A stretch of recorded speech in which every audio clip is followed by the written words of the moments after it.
আপনার আমার পুরুষের কারণে আজকে আমাদের বাবা বৃদ্ধাশ্রমে যায়। যে বাবা 10 মাস 10 দিন আপনি যে মা আপনি গর্ভধারণকে মানুষ করলো, আপনি বইয়ের কথা সেই বাবাকে বৃদ্ধাশ্রমে সে আমার বিনা পারমিশনে অন্য ছেলের সাথে মিউজিক ভিডিও কিভাবে সে ভিডিও করে। তাদের চরিত্র তুললে কথা বলবেন, আপনাদের কথা জনগণ বিশ্বাস করবে না, মেয়েদের কথাই বিশ্বাস করবে। আপনারা সবাই জানেন গতকাল আমার বাবা মারা যায়। মারা যাওয়ার পর কালকে জানাজা সম্পন্ন হয়েছে। এই জানাজার সম্পূর্ণ হওয়ার মধ্যে কালকে সারাদিন আমি আমার বাবার মনে করেন জানাজা নিয়ে ব্যস্ত থাকার মধ্যে সারাদিন খালি নিউজ দেখতেছে হিরো আলম রিয়ামণিকে বয়কট এই বিষয়ে প্রচুর মনে করেন নিউজ দেখতেছে আমি। এবং তারই পরিপ্রেক্ষিতে রিয়ামণি রাত্রেবেলা সে লাইভ জাগো নিউজে একটা ইন্টারভিউ দিয়েছে এবং মনে করেন স্যার পেজে লাইভে আমার বিরুদ্ধে কিছু কথা তুলে ধরেছে। যেমন তিনি বলেছে যে হিরো আলমের বাবাকে আমি তার পাশে ছিলাম না, হিরো আলম মিথ্যে কথা বলেছে। সম্পূর্ণ এটা আমি নাকি মিথ্যে কথা বলছে, আমি না রিয়ামণি মিথ্যে কথা বলেছে। কেমন করে মিথ্যে কথা বলেছে? যখন আমার বাবা রমজান মাসে সে এখানে ছিল, সবার পরে যেদিন আমি ঢাকায় নিয়ে যাবো, আমি ঢাকা হসপিটালে নিয়ে যাবো, সেই দিনে ঢাকা বগুড়া জিয়া রহমান মেডিকেল কলেজে সেদিন সে হসপিটালে কিছু ছবি তুলে সেই থেকে আমরা একদিন ঢাকায় নিয়ে যাই। নিয়ে পর ঢাকায় এখান থেকে ডাইরেক্ট আমরা হসপিটালে নিয়ে যাই। নিয়ে যাওয়ার পরে সেখানে হসপিটালে সেই দিন ভর্তি নেয় না, পরের দিনে ভর্তি নিয়েছে। প্রথম দিনে ভর্তি নেয়নি, তারপরে বাসায় নিয়ে যায়, পরের দিন আমরা ভর্তি করি। ভর্তি করার পরে রিয়ামণি 1 দিন না 2 দিন আসছিল, তারপরে আমি করে সে আসেনি দীর্ঘ 32 দিন আমি হসপিটালে। আমার বাবা আইসিতে ছিল যখন, সে তখন বলছে সে আরেকটা কথা বলছে, আমি হিরো আলম যে মিউজিকে গানের ভিডিওর কথা বলতেছে সেই ভিডিওগুলো অনেক আগেকার। আপনারা 14, 15, 13, 10 এরকম তারিখগুলো ফলো করবেন তার পেজে, এবং মনে করেন হলে যে আরেকটা যে পেজে মনে করেন সে ভিডিওগুলো করেছে সেই পেজে আপনারা দেখবেন যে সে আমার বাবা যখন আইসিতে ছিল সেই টাইমে সে মিউজিক ভিডিওগুলো করছে।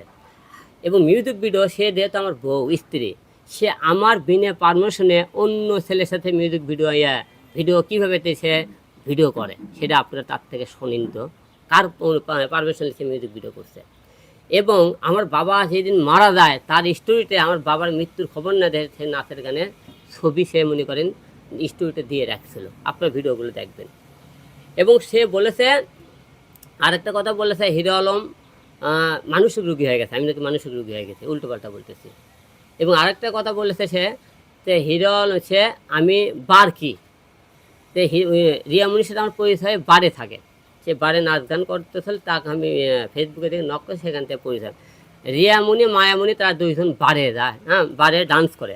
এই কথা উনি বলছে, আমি বারকে আমি নিজেও বারকে আমি বুঝি না, 3 দিনে বার কি সে কথা বলে।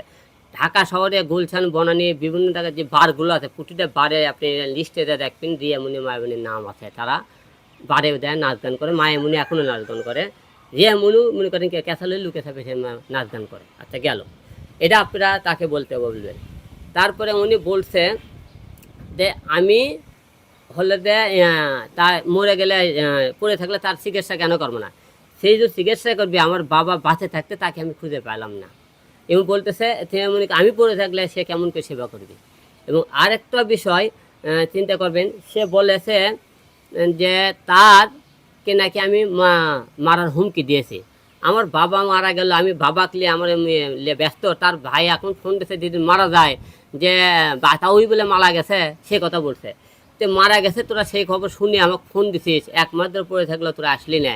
এভাবে কোন পরিবারে বিয়ে করছে দেখেন, তার ভাই বোন বাবা সবাই মনে করেন সবাই বেঁচে থাকতেও তার মা তার বাবা এবং তার বোন কেউ কোনোদিন আমার বাবাকে এখন তো দেখতে আসলো না। তাকে এতেই বোঝা যায় তার শুধু হিরো আলমক দরকার, তার ফ্যামিলি দরকার নাই। মেয়ে মানুষ খালি একটাই কথা বলতে পারে, সে বলে না হিরো আলম অনেক কিছু আপনার সামনে তুলে ধর্ম, যে তাদেরকে একটা কথা বলতে চাই যে তুলে ধরতে চাই কথাগুলো। এই যে আমি মরার পরে আমাকে কোরআন, এই কোরআনকে সাকিলের কোরআন হাত দিয়ে ওকে বলবেন এই কোরআন শরীফ হাত দিয়ে, তুমি যে বলেছিলা যে আমি বারে যাই না কোনো দিন, তুমি কোরআন শরীফ বলো তো। বা এবং তুমি যে বলছো যে ভিডিওগুলো আমার বাবা হসপিটাল থাকে যে ভিডিওগুলো করছিল আগের ভিডিও, তুমি কোরআন শরীফ হাত দিয়ে বলো তো। তুমি যে বলেছো যে হিরো আলমের বাবাকে আমি সেবা করছি, তুমি কোরআন শরীফ হাত দিয়ে বলো। হ্যাঁ করছে, বলছেন আপনি, বগুড়া হসপিটাল ছিল একদিন আর ওইটি থাকে গেল এতদিন গেল।